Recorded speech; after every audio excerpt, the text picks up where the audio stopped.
Hey there, Trooper Stars. Dave Schmidt here, and today we're going to talk about why board games cost so much.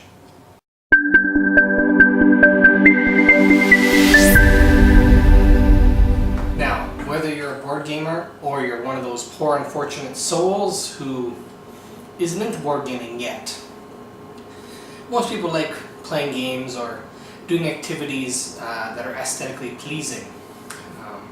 If you think about even a deck of cards you probably own, you've probably seen the plain ones, and you've seen ones that have Disney on them, or any other kind of intellectual property. Those sell, and it's because people would rather play with cards that are nice than cards that are plain. Now, there's nothing wrong with a plain deck cards. I mean, everybody plays cards, and there's nothing wrong with that.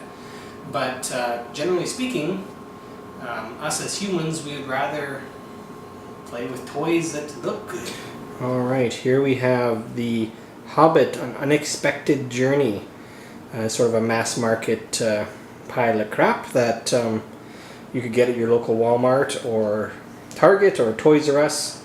Not a very good game, and the components aren't very good.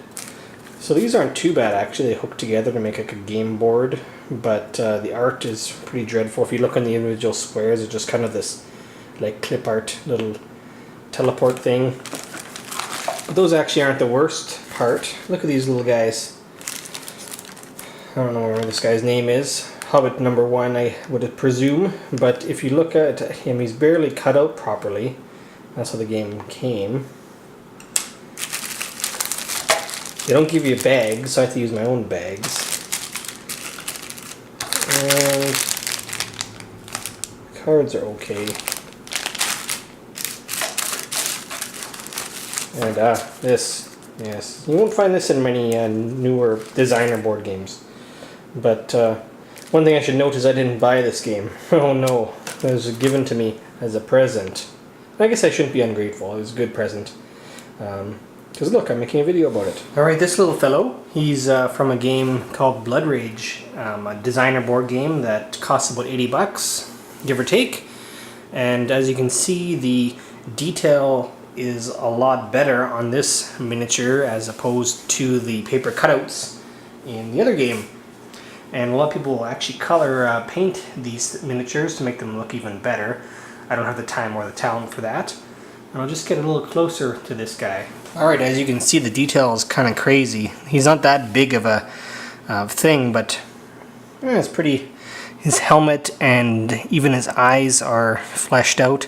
So it's, yeah, a pretty highly detailed little toy. Something else too, this game is called Star Wars Rebellion, and it's probably my second or third favorite game. It occupies my entire table, pretty much. And this isn't even with the different mats that you have to put out for different players and all the little pieces.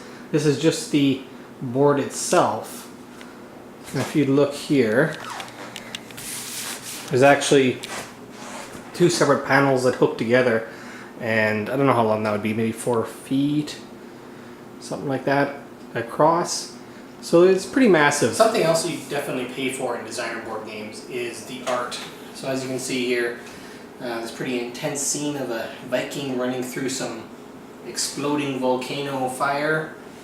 And here, there is just kind of a nice, very aesthetically pleasing cover. This game's called Photosynthesis, and you actually build a forest or each a species of tree trying to outcompete each other for the sun's rays. And that's actually something else that you're going to get in designer board games that you're not going to get in that Hobbit game I showed you. Is you're going to get games that are very intelligently designed, games that have kind of wacky themes, but themes that are interesting. Now, people like the Hobbit movies, Lord of the Rings movies, they're great movies. I actually have some Lord of the Rings games that are good, that aren't mass-produced things that you go down to Walmart and pick up. And they're certainly not kids' games. And one would argue that these aren't either. So you're paying for that, like I say, just a better put together game, better game experience. There's there's certainly really good games made for families though too. So that's it's not just for adults.